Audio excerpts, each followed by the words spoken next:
Ассаламу алейкум, урматтуу мекендештер. Барыңыздарга салам. Биздин каналга катталып, мүмкүн болушунча жакындарыңыз менен бөлүшүп коюуну унутпаңыз. Бул деген сизден бизге болгон колдооңуз болсун деп кабыл алалы.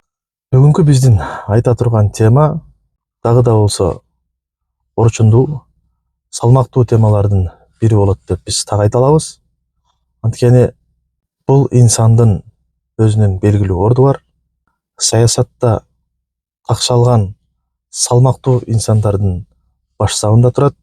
Бул кишинин ишмердүүлүгүнүн таржымалы кимге жагат, жакпайт, ал башка маселе.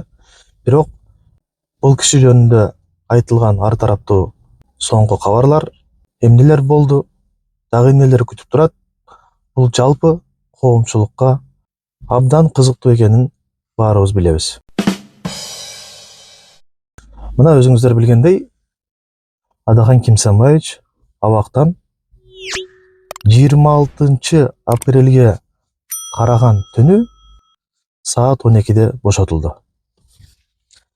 Мыйзамдуу бошотулдубу же мыйзамсыз эле кармалдыбы, эмне үчүн 8 ай жатты дагы анан кайра бошотту, мунун баарын биз анализдеп тактабай кое туралы дагы абактан бошонуп чыккандан бери жагына көз чуркатып, өзүбүздүн оюбузду билдирсек деген ойдо турабыз.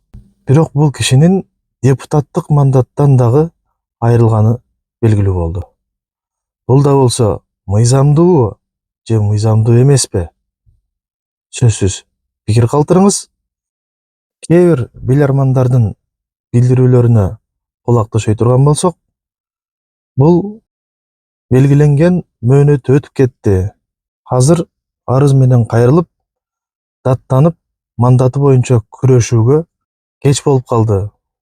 Эртерээк кыймылдаш керек болчу деген сыяктуу пикирлер дагы коомчулукта айтылып жүрөт.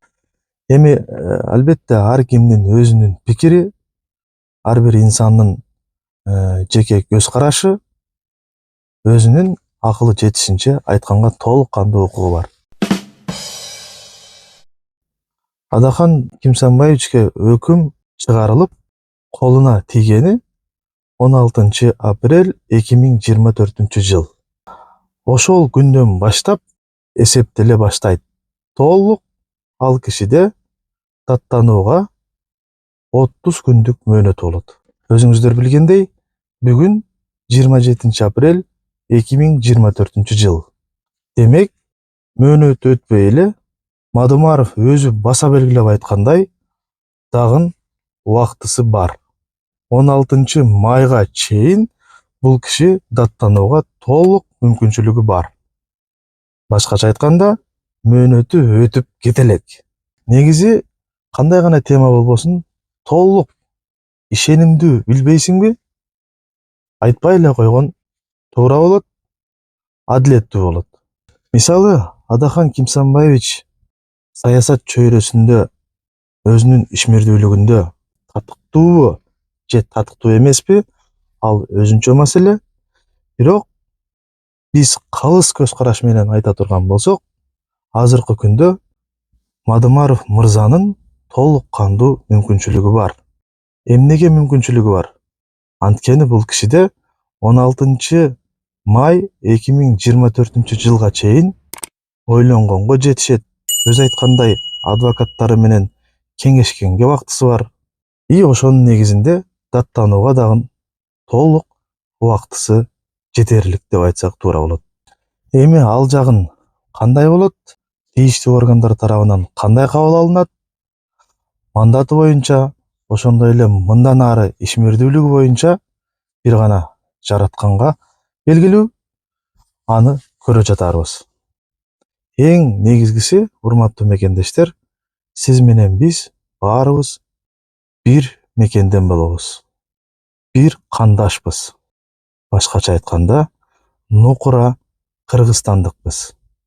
Ошон үчүн бири-бирибизге суу куйбай, тийиштүү органдар тарабынан адилеттүүлүктү гана тилеп турганыбыз бул эң эле мекенчилдик болуп эсептелер эле деп айтар элем. Бири-бирибизди шыбагандан бир аз алыс болсок деген сунушту айткым келет. Эч ким эч качан жапа чекпесин. Бардык маселелер кандай гана маселе болбосун, адилеттүүлүктүн алкагында чекит коюлганы жараткандын алдында дагы, пенденин алдында дагы жүзүбүз жарык болот. Аман туруңуздар. Көрүшкөнчө баарыңыздарга ийгилик каалайм.